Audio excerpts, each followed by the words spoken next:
Hi, my name is TJ Scott. This is my Chapter 10, Managing Human Resources. Summary. Chapter 10 was on managing compensation. Before I get into kind of the details of Chapter 10 as an overall whole, I felt was a lot more options. Typically, I feel like the chapters are managing different issues and then finding different solutions within the chapter. So basically, how to handle different things. That's kind of what it entails in human resources to me. I felt like chapter 10 was a lot of just cut and dry. You can do this or you can do this, different options within. And after I kind of sat back and realized how important these aspects of the business world or pretty much any job are when it comes to negotiating your contract or negotiating your future pay, can be monumental to your future with the company, how you're going to control things on your side of the deal, and also what can you get from this company that they're going to be allowed to give you, number one, and number two, what can they give you benefits wise that you can dig a little deeper and find out how much better you could be living strictly based off these benefits. So it started off on designing a compensation program. Compensation, number one, isn't just the monetary value of the paychecks, but it's also the incentives. Maybe at the end of the quarter, can you negotiate something where if my performance is this much better, can I get a pay increase, and then cost of living rates and things like that, and also benefits like health insurance, dental, just things within a company that they're going to provide for you that you don't have to take care of. So a lot of this was basically putting together a plan, whether that be for yourself or a company that you may run someday, different operations.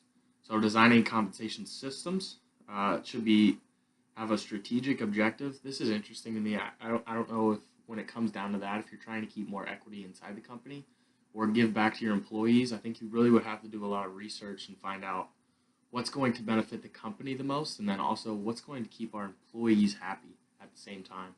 I think that's why there's so many different plans available, because people are trying so many different ways to analyze the situation and then find the best result. And there's some companies that are very old-fashioned that are not really mentioned in here, but you can tell a lot of these plans are old-fashioned when it comes to people aren't involved in equity within the company. They don't own different parts of the company, and employees are struggling with that strictly because they don't have benefits like other companies may have. But then again, people are behind when it comes to this. So I do think on that level as well, it's important to know. They have 9 criteria for developing a concentration or a compensation plan.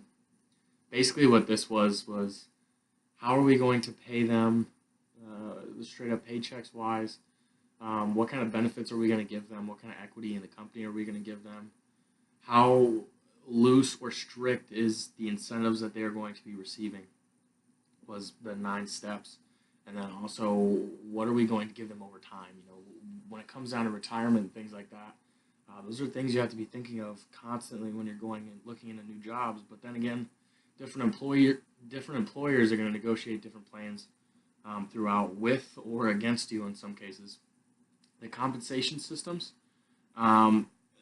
This was basically a model. I think it was a chart of some sort that basically showed the benefits, weighing each side when it comes down to, is this an employee benefit, employer benefit?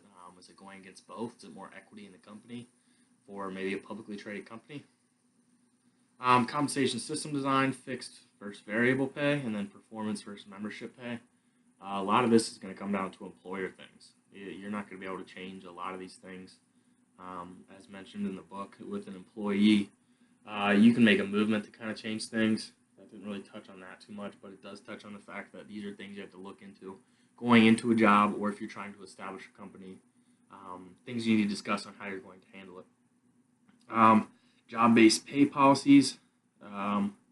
Basically, how can you move up not only within a company but also paycheck-wise? So a lot of this was just system designs, this or that options when it comes down to incentives and compensation. And it seems like it's very important to get the proper plan together. Thank you.